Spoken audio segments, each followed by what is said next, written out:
Hello, welcome back to the channel. It's me, Emma the Cat Lady, and we're back here in Fallout 4. We're just down from Vault 111 there to start talking about the next set of plant materials that you can make use of in the Fallout games. So we're on seeds and roots today. I've lumped them together because there's only 2 roots and a small number of kind of seeds that we're going to talk about. But there's quite a few in the Mojave Wasteland and in Zion Canyon, but there's one in Fallout 4, so we're going to talk about that one first. And most of them do count as food for the purposes of hardcore mode or survival mode, as well as being part of quite a wide range of crafting recipes.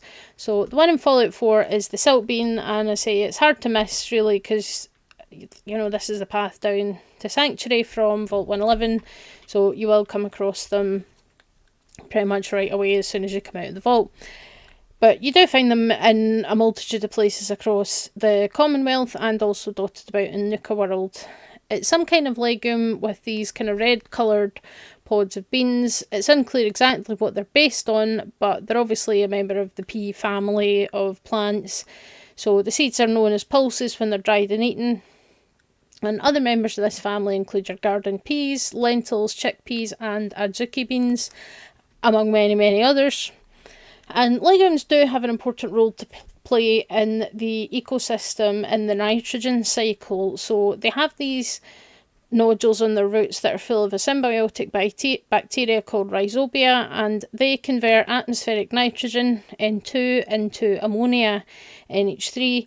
And this makes legumes very high in protein and rich in amino acids, which requires nitrogen to make. After harvesting, the remains of the plant enriches the soil with nitrate, which is converted from the ammonia and from the amino acids. And that means that the next round of crops that are planted in that soil make use of that nitrate as a fertiliser. So some traditional and organic farming practices do use crop rotation with legumes in between other crops, because other crops take all the nitrogen, all the nitrate out of the soil and use it.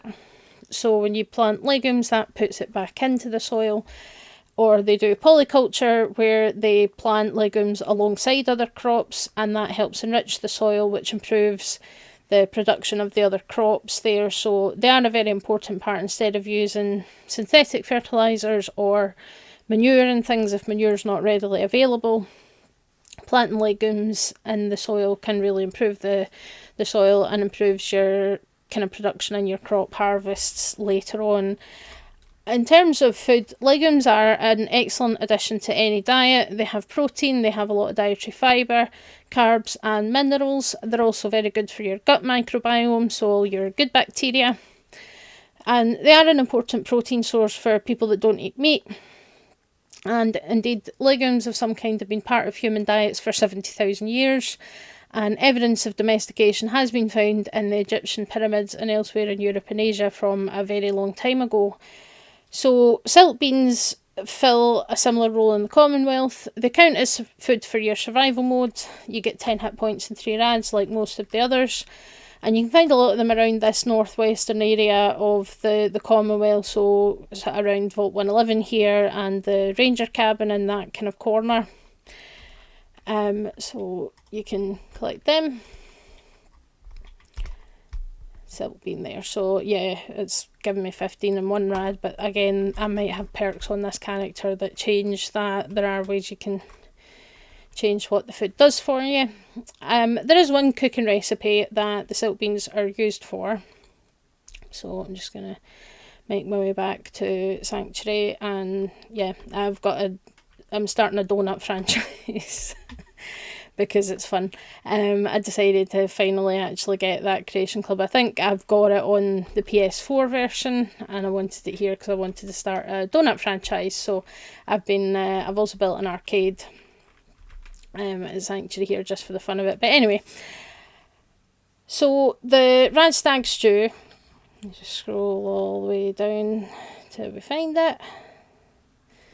Wait, stew, it's probably in the soup one, isn't it? Yeah, there it is.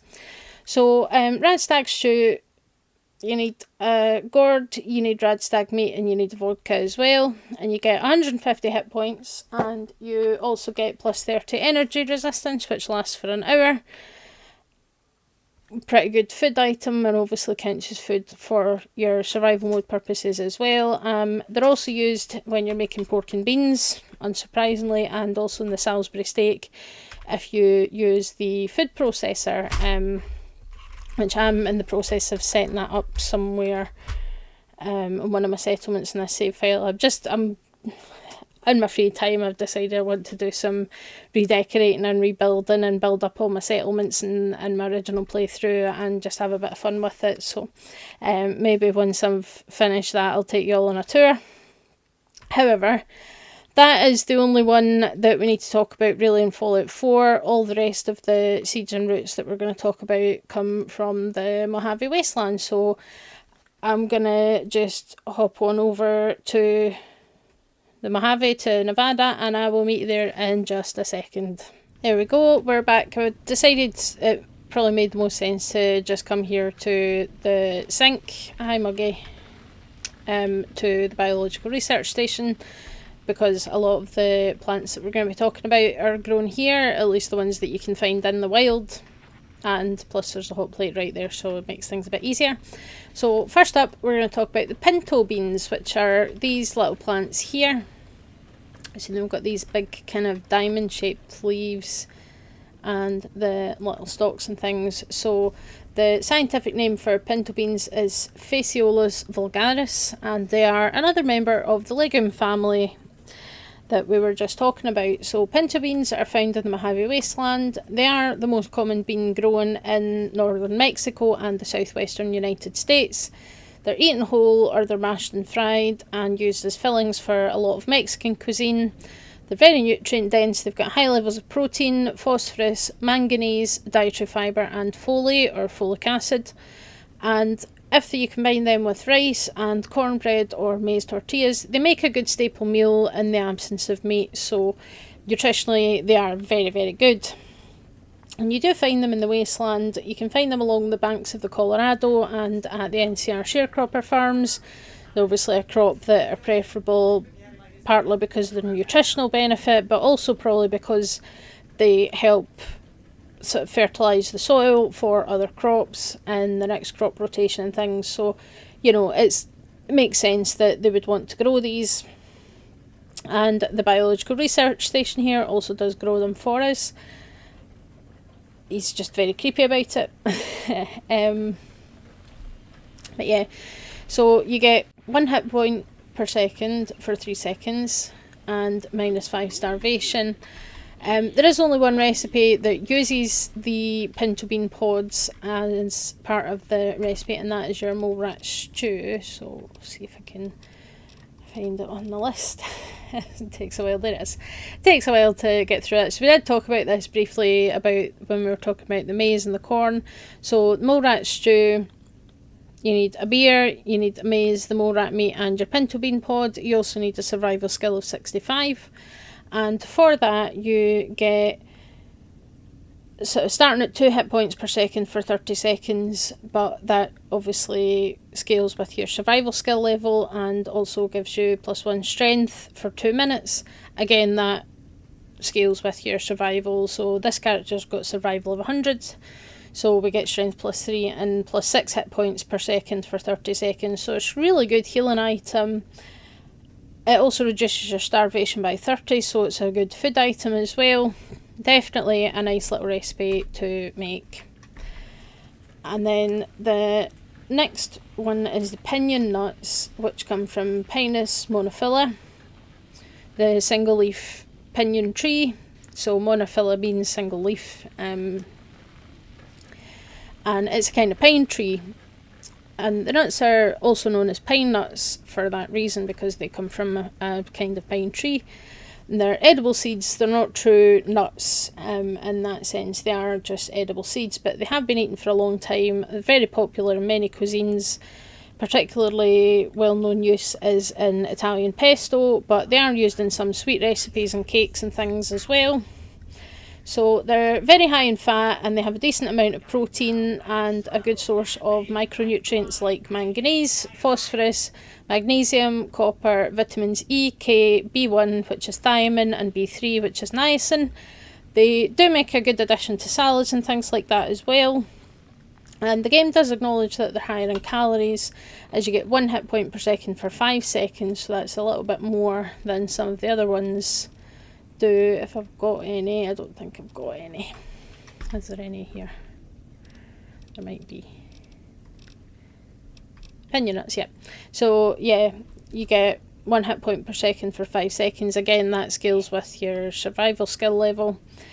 You get -10 starvation when you eat them as they are as well, but they are also an ingredient in a couple of recipes, including, speaking of salad, the desert salad. So let's find that one on the list again. There we go. So you also need your barrel cactus fruit and a Brahmin steak, and that gives you 7 hit points per second for 15 seconds, again scaling with survival skill level. You also get -40 dehydration and -80 starvation if you're playing in hardcore mode, and you need a survival of 55 to make this one. And they're also part of the trail mix recipe, which again we talked about that one before, but that was a little while ago. So you need a fresh apple, a fresh pear, pinion nuts and sugar bombs, and 25 in survival, and that gives you the trail mix. So you get rads +2, action points +15, and hit points +15 for 15 seconds, but that starts at +5.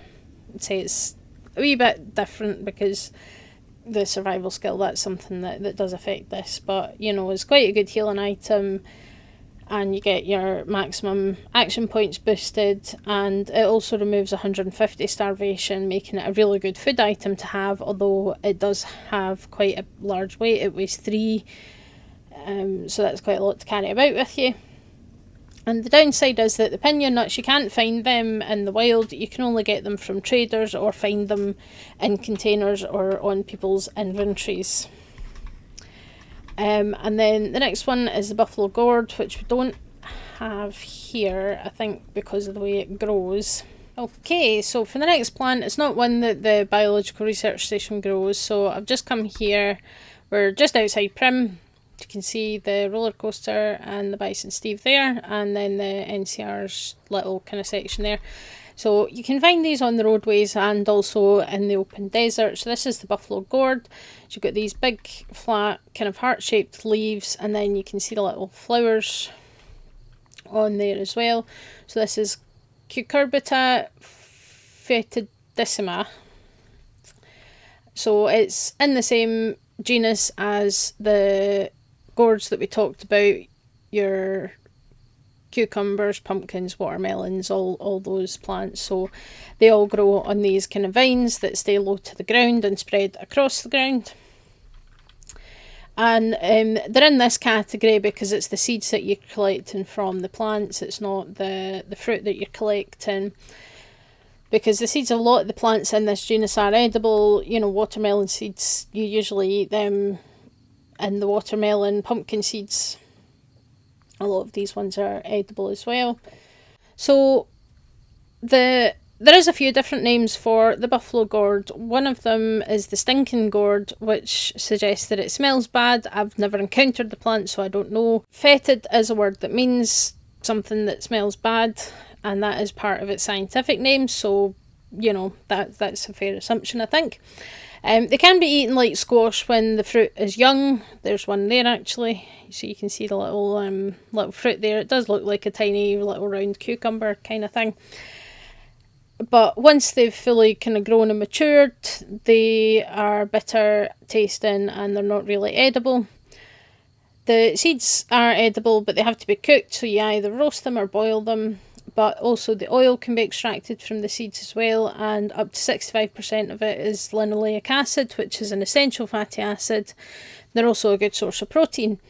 The Zuni people use it in a poultice for swellings, and the fruit and the root both contain saponin, which is a soap-like substance that can be used for cleaning clothing, but it can cause skin irritation.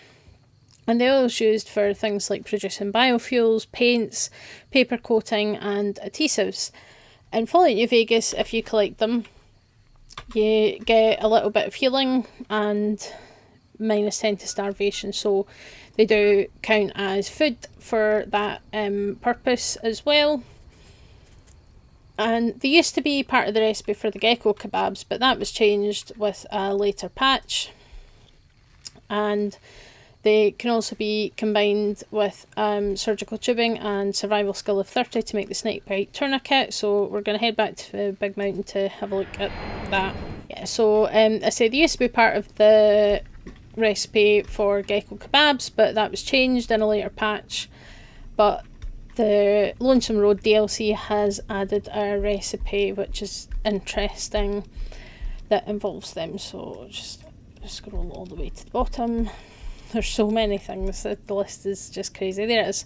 So you need your buffalo gourd seed and you need surgical tubing and 30 of survival, and this gives you an item that cures animal poison and gives you plus 85 poison resistance. It's used automatically, like your auto inject stim pack. You don't have to actively use it, and the recipe is given to you by Ulysses. Recipe came from Ulysses' old tribe, the Twisted Hares. To be clear, for important educational purposes, in real life, if you're bitten by a venomous snake or another venomous animal, do not apply a tourniquet. Absolutely 100% do not apply a tourniquet. There is no evidence that it helps slow the spread of venom, and if you take the tourniquet off, you could flood their system with venom. It can cause complications. Just get medical help. If you can take a picture of what bit you, or if you can identify it, then all the better, but you just need to seek medical help. Tourniquets can save lives with acute bleeding, but they can also cause a lot of damage if they're used improperly, risking life and limb. Never use a tourniquet for a snake bite, ever. Okay? You got me? Just don't do it. They do it in movies, they do it in the games. Do not do it in real life. It will not help. It could make things worse. So that's today's public service announcement. Anyway, so, very, very important thing, but just bear that in mind. So next up, we are going to talk about this one here, honey mesquite. I'll put the Pip-Boy light back on so we can see the plant a bit better. So these are trees that are native to the area, so southwestern US and northern Mexico. The scientific name currently is Neltuma glandulosa, but it was formerly Prosopis glandulosa, so something to bear in mind with scientific names. One time, the biological research station told me he dropped a mug down his processing chute. When I reached in, he seeded me. Well, just stay away from him then, Muggy, for God's sake. Anyway, so something to note about scientific names for species is that they do change, they can change, they will change at times. Generally that's a result of further evidence reclassifying that maybe they're not in the same genus that we thought they were, that kind of thing. So, these scientific names can change, just to bear that in mind. But it's a native tree and it can reach up to 50 feet or 15 metres, although I think it averages between 20 and 30 feet tall. And it has these kind of drooping branches, a little bit like a willow tree. It has also these kind of feathery leaf patterns, and it flowers between March and November and produces seed pods which are eaten by a number of animals. The seed pods can be dried and ground into mesquite flour, which is high in protein, low in carbs, and works as a gluten-free substitute for wheat flour. And it's a plant that's been used by indigenous people in this part of the world for food, for medicine, for building, tools and fuel. It's been introduced to Australia and several African countries on purpose, but it's now considered in the top 100 worst invasive species in the world for places where it's not native. So, we don't take living things, and put them in a place they don't belong when it comes to plants and animals, because it can cause havoc. But in Fallout New Vegas, you can find it across the Mojave Wasteland. You can find it in Zan Canyon. The seed pods are food, so they heal 1 hit point per second for 4 seconds, give you -10 dehydration and -10 starvation in hardcore mode, and there is quite a few recipes that you can make with them. And I say this is what the plants look like. So, first up is the grilled mantis. It's going to be, there we go, grilled mantis leg. So, survival of 30, you need your honey mesquite pod, you need a mantis foreleg and a bottle of wine. And for that, you get an item that heals 1 hit point per second for 30 seconds and adds 1 rad. In hardcore mode, it also removes 75 starvation, so a decent enough food item. If you have your coyote tobacco chew, if you remember we talked about that one before, then you can have your morning coffee. So black coffee, why wouldn't you? This recipe comes from Honest Hearts. You combine your coyote tobacco chew, your honey mesquite pod with a coffee pot and a coffee mug. Obviously, you're making coffee. And you do get to keep the coffee pot, and you might get to keep your coffee mug, but apparently sometimes you just decide to throw it away. I don't know. But you get 5 hit points, and you get +2 intelligence and -1 agility for 1 minute. Those are multiplied based on your survival skills, so that includes the debuffs, so bear that in mind.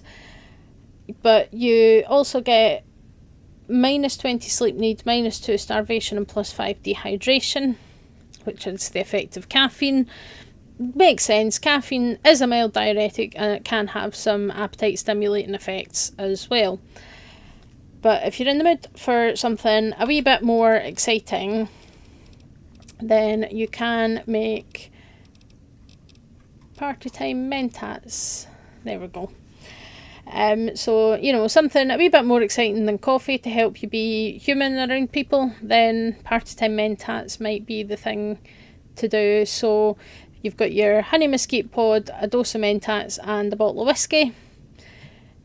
Combine them with a science skill of 50 and you get your party time mentat. So you get +5 charisma, +2 perception and +2 intelligence for 1 minute with a 15% chance of addiction. So potentially quite an interesting one there. Okay, so I've come over here to the X22 Botanical Gardens, which was the plant research facility that had the connection with Vault 22. So the next item is the spore plant pods. So you'll have come across these guys if you've done Honest Hearts or Old World Blues, most likely. This one's just a normal spore plant, but the ones that we're interested in are actually the giant version. So it's Dionaea muscipula. I probably butchered that pronunciation again. And it's a seed pod from the giant spore plants. So these ones here that came from Vault 22 and are also thriving and living their best lives in Zion Canyon and Big Mountain. Only the giant ones drop the pods, and they are mutated Venus flytraps that are pretty aggressive. You probably know they can spit acid at you and stuff like that. So, you know, definitely something to be wary of. I've turned combat AI off here. So they're carnivorous plants and they have a sort of sweet sap that attracts insects and arachnids to land into their jaws essentially on the inside, and then they snap the jaw shut, trapping them and slowly digesting them. And the way that works is they have these sensitive hairs on the inner surface of the jaws that work like whiskers. So if you look at cats or most mammals, a lot of mammals, they have these whiskers. They are generally directly, those hairs are specialised, they're directly connected to a nerve ending, so that makes them sensitive, that helps them navigate in the dark and things like that. So similar kind of process that these hairs, and once they're disturbed by movement, that causes the jaws to snap shut. And it takes 2 separate movements for the jaw to completely shut, so they can make sure that they're actually clamping down on an insect and not something, some random bit of dust or something that's blown past them. So it's very, very clever kind of system. And they have been cultivated as a house plant, but in the wild, their numbers are declining drastically. I think they've dropped by like 93% since 1979. So they are now regulated under Appendix 2 of CITES, which is the Convention on International Trade in Endangered Species, that manages both plant and animal exotic species and them being traded and sold to countries other than their native country. So a very important organisation involved in things like conservation and protection from introduced dangerous invasive species, all that kind of stuff. So in Fallout New Vegas, the seed pods heal 4 hit points per second for 6 seconds, and they also grant you plus 25 poison resistance for 2 minutes. There's a spore carrier up there. I forgot there's actually a wee hot plate here, so I might talk about the rest of the plants while we're here for a slightly different environment. Oh, look at the stars. There we go. So they are not classed as food, so in hardcore mode they do not grant you any kind of food, but the healing is affected by your survival skill level, and they're used in 2 crafting recipes that have been added by Honest Hearts. There we go. Yeah, look at that. Ah. They are so creepy. Right, we're safe now, I think. I always forget that, like, even though I've turned combat off, it still thinks you're in combat, so you can't use the thing. But yeah, there's loads of plants here, so you can see there's rock flowers everywhere, and xander roots and cave fungus and stuff. It's quite a fun little place. But here we go, we've got the hot plate. So blood shield we already talked about before. That is a better kind of poison resistance as well as healing item. You need your barrel cactus flute and your cave fungus as well as the spore plant pods. 35 in survival to make that. So you get poison resistance for 2 minutes and a little bit of healing, which scales with your medicine skill, and also I think with your survival skill it can scale. The other one is Datura Venom. Anti-venom. Sorry, Datura Anti-Venom, which neutralises the sacred Datura root poison that the Whitelegs use in Honest Hearts. So you need your sacred Datura root as well, a xander root and a brock flower, and that cures the poison. It also cures animal poison as well, and you only need survival of 25 to make it, so it's quite an accessible item if you need to use it. So I thought while we're on that subject, we might as well talk about the sacred Datura root next. It is a plant that exists in real life, and you'll find it in Zion Canyon. There we go, so just hopped over here to Zion Canyon for this one. I'm right here at a good place to find these plants is around the bridges. So this is the old Rockville Bridge, and you can see them right next to the bridges. I guess they like to just be near the water.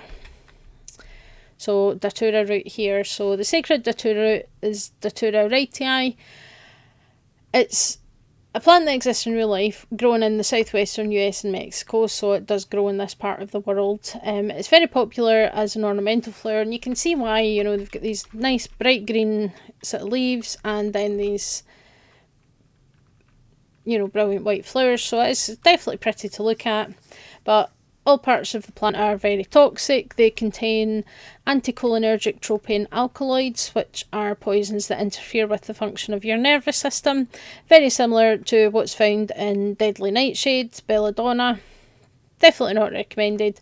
However, it has been used medicinally by the Zuni people as anaesthesia and pain relief, as well as as a poultice for wounds. So a poultice is kind of it's something that you would apply to a wound, like under a bandage or something like that. Because remember, the dose makes the poison, so sometimes lower doses of something toxic can have a beneficial effect, but do be careful with plants like this. It is also used in religious and ceremonial practices by some Native Americans, and it can also have some hallucinogenic properties as well. You do see that in Honest Hearts if you do the Rite of Passage quest, where you collect it for some tea and then you go and fight a flaming bear. And I mean flame as in the bear is on fire, the ghost of she. It's a whole thing that you do, like a vision quest. So, you know, interestingly and unsurprisingly, it's not food. And if you eat it, you will actually have some adverse effects from that. So let's see. what it says in the game. Yeah, so Sacred Datura poison effect, which is basically causes like blurry vision. It's supposed to represent, I guess, it makes you feel dizzy.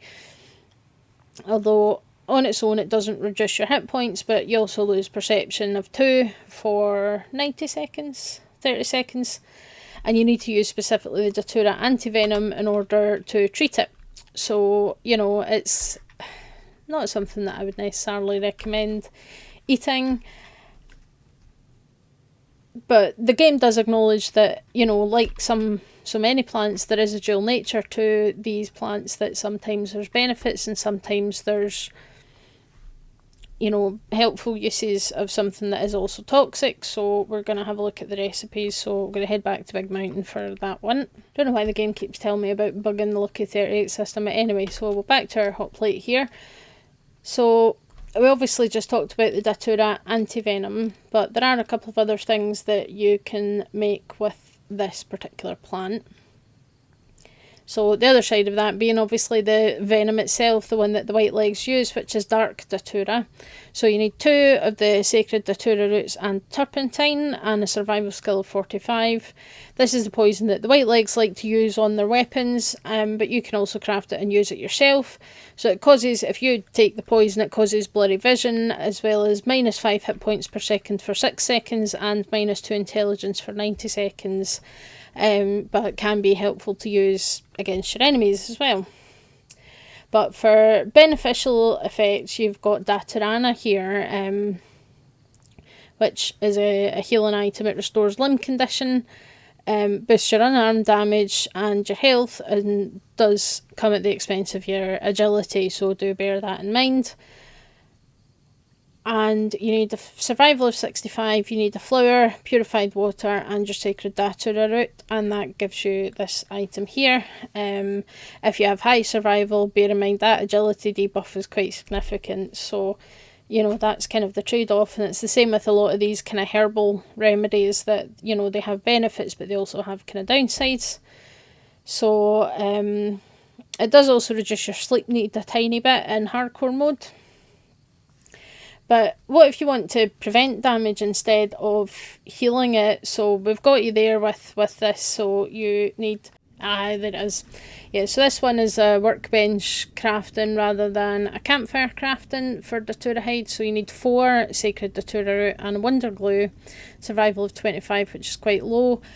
It's a bit of an interesting one, this one. So it's basically a skin ointment that hardens your skin, and it gives you 1 damage threshold for 60 seconds. You can increase the effectiveness of this one, because you can see that with survival of 100 it still says DT +1, but it is a thing. It does stack with other bonuses, so if you have like Nuka-Cola quartz for example, it'll stack with that. But yeah, a bit of an odd one, but you know, if you're in that situation where you feel you need just that wee bit extra damage threshold, there you go. And then the final one to talk about today is the Humble Xander route. So we know this one well. If you ever did the quest with Sunny Smiles at the beginning of the game, where she teaches you to make healing powder, you know your Xander route. Which is right here. So this is what they look like when they're ready to harvest. So you've got these big roots and then the little kind of, you know, plant stems growing out of the top. This one is entirely fictional. It's a route that you can find everywhere across the Mojave, Big Mountain, Zion Canyon. It is edible and it does count as food as far as hardcore mode is concerned. Healing 1 hit point per second for 4 seconds. It's not used in any food recipes, but it is used in quite a lot of crafting recipes. It's a lot, and we have discussed a few of them already, like the black blood sausage, which is added by this DLC and needs a mutant cave fungus wine and a blood sausage as well, and that makes a very potent healing item that heals 10 hit points per second for 20 seconds and boosts your maximum hit points by 25 for 4 minutes. Datura anti-venom that we just discussed, and also alongside your Nevada agave fruit to make your sunset sarsaparilla. But there's also several other healing items that you need. The Xander Route 4. So obviously healing powder, which is the one that you're taught in the tutorial quest at the beginning of the game by Sunny Smiles. You need a Brock Flower and a Xander Root. You don't have any skill requirement for this, and it heals. The baseline is 1 hit point per second for 18 seconds at the expense of 1 perception, but higher survival skill means that the good and the bad results are obviously scaled up a little bit. But you can upgrade this to the healing poultice, which involves the Brock Flower, Cave Fungus and Nevada Agave Fruit. So this does kind of the same thing, except it's agility that you lose, and healing is better. You also get restoring limb condition effect, so you only need survival of 20 for that one, but the effectiveness again scales with your skill level as well, but potentially quite a useful one. And if you really want to, I don't think I'm going to have the recipe for this one. This is a recipe that you need to get from someone, and you take your Brock Flower and your Xander Root in an empty Sunset Sarsaparilla bottle, and that makes the bitter drink. This is a recipe. You need to get this one from Ulysses at the end of Lonesome Road, or in the Footlocker if Ulysses died. It is carried by legionaries, and it is sometimes sold by travelling merchants as well, but the recipe originated from the Twin Mothers tribe, so that one's a bit of a different one. And the bitter drink needs, you get less, there's less debuff with the bitter drink, and more healing, so it's actually not too bad. Yeah, so the bitter drink has the healing but doesn't have the debuffs with that you get with the healing powder, so that's the difference there. But you need to complete Lonesome Road in order to get access to that recipe. But if you want to get really technical, just by looking at you. If you want to get really technical about it and avoid the drawbacks of the natural remedies, because I say most of these ones do, they have benefits, but they also have drawbacks affecting your special stats and the like, then you can make your own stim packs, but you do need a science skill of 70. So I'm going to scroll all the way down this. There we go, stim pack. So same ingredients again, your Brock Flower and your Xander Root and an empty syringe, and you can make yourself a stim pack, which is 75 healing.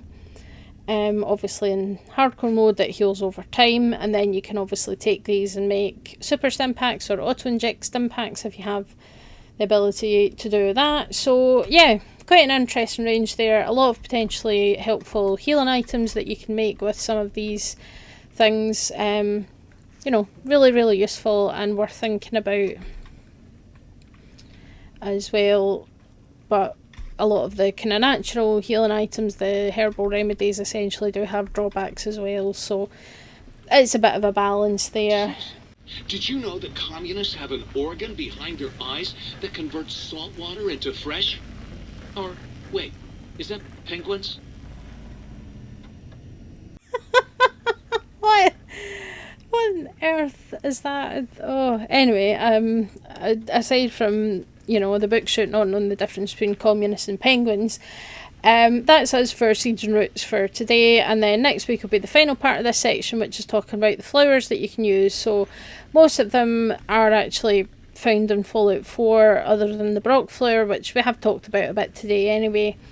So there's less about food and more about chems, grenades and herbal remedies next week, so that should be interesting.